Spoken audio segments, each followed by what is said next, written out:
Depuis quelques heures, tous les yeux sont rivés sur Marseille. Alors ce jeudi, au petit matin, les agents de la ville s'activent pour rendre cette journée mémorable. Je suis arrivé ici depuis minuit et notre but était de tout faire propre. Enlever les tâches, grappiller, c'est-à-dire prendre la pince et ramasser les canettes, faire en sorte que ce soit très très beau. C'est pour l'arrivée de la flamme, tout simplement. Pour cette première journée du relais de la flamme, le départ est donné depuis Notre-Dame de la Garde, un lieu emblématique qui surplombe la cité phocéenne. Alors pour les habitants, il fallait être prévoyant pour s'offrir une place de choix. Il faut être présent et voilà, on est là. Je pense que tous les gens qui sont là sont aussi impatients que nous de la voir. Ça réunit tout le monde, c'est le sport, c'est des valeurs. Oui, il faut être là, c'est important. À 8h20, les cloches retentissent. Et le premier relayeur, Basile Boli, au sommet de la basilique, ouvre le bal. Il allume le flambeau de Colette Cataldo, l'une des plus anciennes supportrices de l'Olympique de Marseille. C'est un moment exceptionnel parce qu'en fait,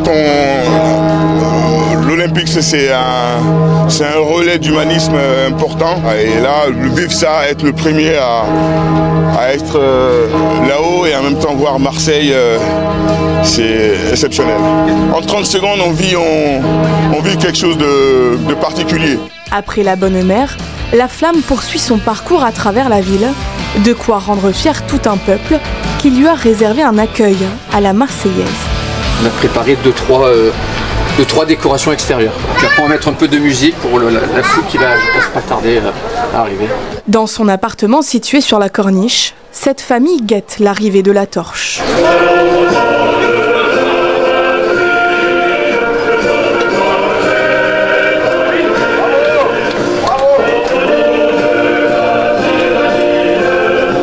Sous leurs yeux, Gaëtan Muller, le meilleur ami de Tony Parker, s'élance sur une centaine de mètres avant de la transmettre à l'ancien basketteur français.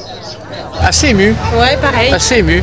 C'est vrai qu'on le voit à la télé, mais là, c'est vrai de voir passer tout ce peuple marseillais qui suit la flamme, c'est magnifique. Je suis ravie que ça passe juste en dessous de chez nous. Comme disait Damien, on le voit à la télé, mais là, de le voir en vrai, c'est juste incroyable. Et puis de voir tout ce monde, cette ferveur, il fait beau, on est en famille, c'est vraiment des moments inoubliables. Tony Parker, des applaudissements une nouvelle fois, s'il vous plaît. C'est un honneur de porter la flamme. C'était une super journée, puis voilà, les Marseillais, ils sont chauds comme la braise. Et c'est ce que le sport crée. Le sport crée de l'amour, de l'émotion, ça rassemble les gens. Devant une foule émerveillée sur les bords de la route, près de 200 personnes au total se seront relayées à travers la cité phocéenne. Point d'orgue de cette journée, une arrivée au stade Vélodrome, antre de l'Olympique de Marseille. Et pour l'occasion, un tifo inédit préparé par le groupe de supporters basé dans le virage sud, les South Winners. C'est là que le dernier relayeur de la journée, Didier Drogba, récupère la flamme à son tour et allume le chaudron, marquant ainsi la fin de cette journée historique. Marseille, à jamais la première.